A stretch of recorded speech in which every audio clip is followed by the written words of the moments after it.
Hello po sa inyong lahat mga ka-crypto. Ako po si Pinoy Crypto Trader at sa video na ito ay atin pong pag-uusapan ang tungkol dito sa isang Bitcoin trader.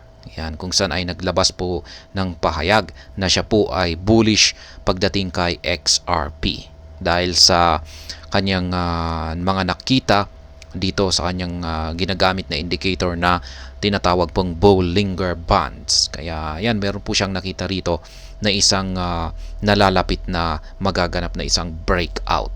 Dahil kumbaga meron pong naganap na isang breakout dito, ay ayan, ito po ay sasabog at aakyat, lalong-lalo na pag yung tinutukoy po niya siguro na breakout dito ay sa isang resistance. Yan, resistance na level.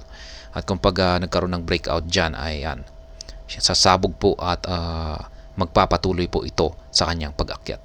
Kaya yan po ang ating pag-uusapan dito, yung kanyang nakita na signal, na lumabas na bullish signal dito sa Bollinger Band Indicator. At ayan, bago po tayo magpatuloy ay nais ko lamang po munang bigyang linaw ang aking disclaimer kung saan ang nilalaman po ng video na ito ay hindi po ito isang financial advice. For education and information purposes lamang po ang layunin nito. Maliban po dito ay nais ko na rin pong magbigay babala na wala pong kahit anumang group chat ang Pinoy Crypto Trader. Ayan. Tony, a prominent Bitcoin trader, has recently shared his bullish sentiments on XRP, backed by an analysis of the monthly XRP chart in relation to the asset's Bollinger Band indications. Ayan. Siya po si Tony, ang isang kilalang Bitcoin trader na nagtitrade na rin sa dito kay XRP. At ayan, kanya pong ibinahagi yung kanyang bullish sentiments. Ayan, yung kanyang bullish predictions kay XRP, kung saan ay dito po sa kanyang analysis sa monthly XRP chart ay meron po siyang nakita na magandang signal, mayroon pong nabubuong magandang signal dito sa kanyang Bollinger Band indicators.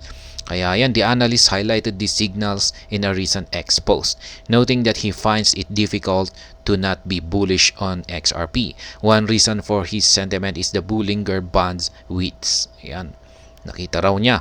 Meron siyang nakita na bullish signals dito kay XRP.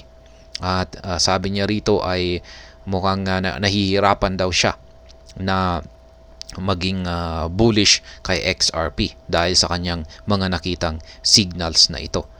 Kaya yan, ibig pong sabihin ay ang ibig po niyang sabihin dito ay yan, talagang siya ay yung kanyang pananaw ay talagang aakyat at aakyat ang market price ni XRP dahil sa mga signals na kanyang nakita dito sa kanyang ginagamit na indicator na Bollinger Bands width. Tony revealed that the current reading BBW of 0.85 is the second tightest ever recorded. When Bollinger Bands width is tight, it suggests low volatility in the market. This could indicate a period of consolidation or a potential upcoming price breakout. Yan po. Marunong po ba kayong gumamit ng Bollinger Band? Meron, napakasimple lamang po itong gamitin. Meron po itong upper band, lower band. Yan, diyan lamang po naglalaro yung market price ng isang asset. Ngayon ay meron pong mga sitwasyon na yung market price ay ito ay pupunta sa ibabaw ng upper band. Yan, ito ay lalampas sa upper band at saka ito ay lalampas na rin sa lower band.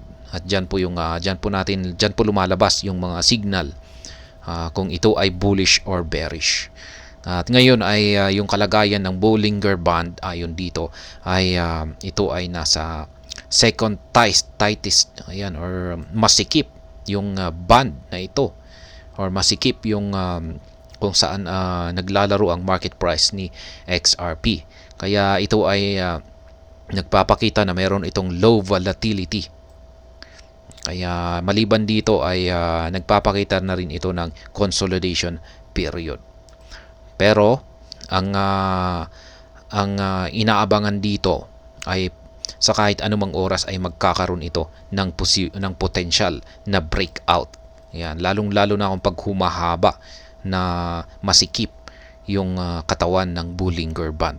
habang humahaba ito at humahaba, tumataas yung posibilidad na magkakaroon na ito ng breakout. Kaya yan, historically, such BBW levels have preceded periods of low volatility and subsequent price rallies. The last time the BBW saw these levels was in October 2020 when it dropped to 1. Notably, XRP experienced a rally that culminated in a high of $1.96 in April 2021. Kaya yan. Yan po yung kanyang chart. Nakikita natin dito yung Bollinger Band. Yan, yung tatlong linya. Ayan, meron din ito po sa ibaba yung Bollinger Bands width. Yan, ito naman yung kanyang pinagbabasihan na yan, may level po siya. Yan, yung nandito naman ay yung Bollinger Band percentage. Tony noted that the current figure of 0.85 is the second tightest in XRP's history. The actual tightest figure was 0.73, which XRP recorded in February 2017. This reading preceded XRP's remarkable surge to an all-time high of $3.31 in January 2018. Additionally, Tony highlighted the Bollinger Bands percentage percent B, indicating that its value above 0.5 suggests bullish price prediction. Currently at 0.91, the percent B has crossed above 0.5 for the first time since November 2020. Yan naman po yung indicator natin dito. Yan yung nasa pinaka ibaba na chart ni Tony. Ayan, nag-cross po siya sa 0.5 na level. At malapit na po siya sa 1. Historical data aligns with this pattern as the last crossover in 2020 ushered in the rally that saw XRP reach $1.96 5 months later. Notably, the percent B had remained below 0.5 since April 2022 until the recent uptick signaling a potential shift in market sentiment. Kaya yan po yung mga naging basihan rito. Yan, kung pag-check natin dito, ayan yung pag-angat ni XRP ay ayan nga yung mga basihan natin sa indicator. Kaya ayan yung ginamit na basihan ni Tony sa kanyang analysis dito. XRP breakout buy signal. Another important aspect of Tony analysis is the observation that the price of XRP is close to the upper Bollinger Band. As of press time, the upper Bollinger Band sits at $0.6727 while XRP trades slightly below at 0.6236. Kaya yan, malapit po siya sa upper band. Kaya yan. Ito po yung sinasabi ko rito na ito yung nasa pinakataas na ito yung upper band. Lower band naman yung nandito sa ibaba. Nakikita natin yung linya rito sa gitna. Ito po yung nagkahati. Yan sa pagitan ng upper band at saka lower band ng Bollinger Band. Kaya yan. Meanwhile, XRP has continued to struggle in the short term, but a recent resurgence has provided momentum to the bulls. XRP is now up by 3.94% over the past month, with a trading price of $0.6236. Remarkably, XRP has towered above the Bollinger Band's basis currently at $0.4738. This pattern suggests that XRP's current price is higher than the average over the past months. This indication further highlights the current bullish trend and strong short-term upward momentum. The trade volume is up by 19.2% to $1.7 billion. Ayan. Yan po ay base naman sa technical analysis ni Tony. Isa po siyang kilalang Bitcoin, prominent Bitcoin trader. Pero nagtitrade na rin siya dito kay XRP. At siya po, gamit po yung kanyang Bollinger Band na mga indicators ay ayan, meron po siyang nakikita na may nabubuong posibleng breakout na magaganap dito. At kung pag nangyari yan ay dyan po ayan, lilipad ang presyo ni XRP. Kaya abangan na rin po natin yan. Lalong-lalo na sa mga ka-crypto natin dito na gumagamit na rin ng Bollinger Band indicators. Kaya ayan, hanggang dito na lamang po tayo sa video na ito.